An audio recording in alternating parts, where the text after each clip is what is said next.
Today in the state of Florida, I've declared to be Hulk Hogan Appreciation Day. And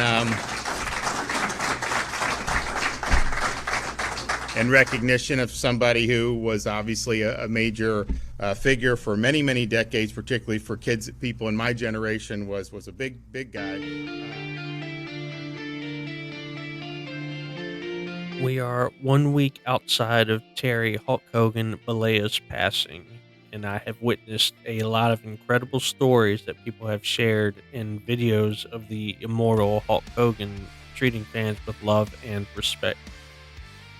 I also have seen quite a bit of white liberals and members of the black community, or the coloreds, as Jim Bro Joey Swole would call them, having meltdowns and freakouts because of, well, words.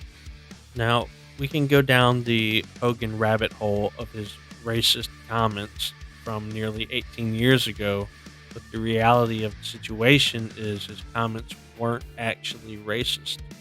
Hogan never killed anybody, never physically harmed anyone, and he never oppressed a single person. The use of the N word is nothing more than a tool that the left has desperately tried to utilize to keep black Americans and white Americans from coming together. The government has made whites submissive and blacks violent.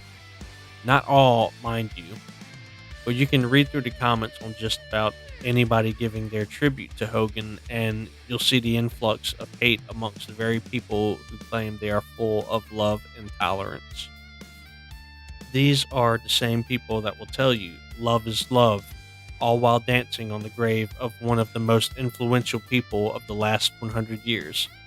A man telling you to say your prayers, take your vitamins, a man who just a few short years ago gave his life to Christ and made a shift for himself to become a better human being. Hogan recognized his flaws, and after years of fighting himself to try and overcome the demons that tormented him, he realized all he could do was turn to God, ask for God's forgiveness, and allow God to work for him. By the way, Hogan's passing is 100% proof that we are in a spiritual battle of good versus evil. When a Christian dies, evil works overtime in order to diminish the legacy of that person. And we all have our demons that we need to persevere over. However, the evil makes a home within us and uses our emotions to do its bidding. We recognize this evil as part of us through our ego. It makes us feel good. We get that adrenaline rush and a dopamine high.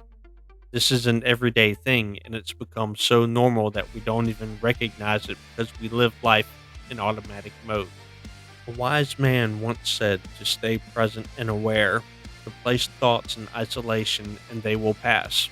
Once you see, it is impossible to unsee. Words only have as much power as you give them. If you become offended at someone or something, that is a 100% you problem. You can't control what somebody says or does, but you can control how you react to them. And while people will continue to hate Hogan for such a trivial thing, this shows me that God is continuing to use Terry Hulk Hogan Balea to expose evil within this world. This is how Hulkamania will continue to always run wild, brother.